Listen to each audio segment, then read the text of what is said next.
அருணோட office lunch பாக்ஸ்க்கு தக்காளி தொக்கு ready பண்ணலான்னு வெங்காயம் கட் பண்ணிட்டு இருந்தேன். அதை பார்த்தோன்னே ஒரே ஆசை சாய்க்குட்டிக்கு. அவனும் கட் பண்ணுறேன்னு வந்து பிடிச்சி இழுத்து விளையாண்டுட்டு இருந்தான். கிச்சனில் இந்த கட் பண்ணுறது கரண்டி பூரிக்கட்டையெல்லாம் பார்த்தா அவனுக்கு அவ்வளோ சந்தோஷமாயிடும். எடுத்து எல்லாத்தையும் விளையாட ஆரம்பிச்சிருவான். நம்ம வீட்டில் டெய்லியுமே வந்து சாம்பாராக தான் இருக்கும். ஏன்னா அருணுக்கு வந்து இந்த புளிக்குழம்பு குருமா குழம்பு எல்லாம் ஆஃபீஸ்க்கு எடுத்துகிட்டு போகிறதுக்கு பிடிக்காது. ஆனால் தக்காளி தொக்கு எடுத்துகிட்டு போவாங்க. அதனால இன்றைக்கி தக்காளி தொக்கு செய்யலான்னு செஞ்சுட்டு மீதி பேர் எல்லாத்துக்குமே வந்து புளிக்குழம்பு அம்மா ரெடி பண்ணுறேன்னு சொல்லிட்டாங்க. எங்கள் ஆஃபீஸ்லாம் போனதுக்கப்புறமா லேட்டாக வந்து ரெடி பண்ணிப்பாங்க.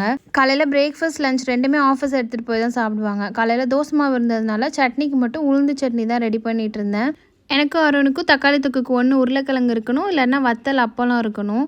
என்ன பண்ணலான்னு யோசிச்சு உருளைக்கிழங்கு இருந்துச்சு. அதனால் அதையே நல்லா ஃப்ரை பண்ணிவிட்டு அப்படியே முட்டை ஒன்று பாயில் பண்ணி வச்சுட்டேன். எப்போதும் வெள்ளைக்கரு மட்டும் தான் எடுத்துப்பாங்க, மஞ்சக்கரு வச்சுருவாங்க. அதனால் கட் பண்ணி வெள்ளைக்கரு மட்டும் வச்சு எல்லாத்தையுமே பேக் பண்ணிட்டேன். காலையில் பிரேக்ஃபாஸ்ட்டுக்கும் தோசை சட்னி எல்லாம் பேக் பண்ணி ரெடியாக வச்சுட்டேன். வந்ததுமே அவங்க வந்து சாய்க்குட்டி ஒரு ரவுண்ட் அழைச்சிட்டு போயிட்டு ஆஃபீஸ்க்கும் கிளம்பிட்டாங்க.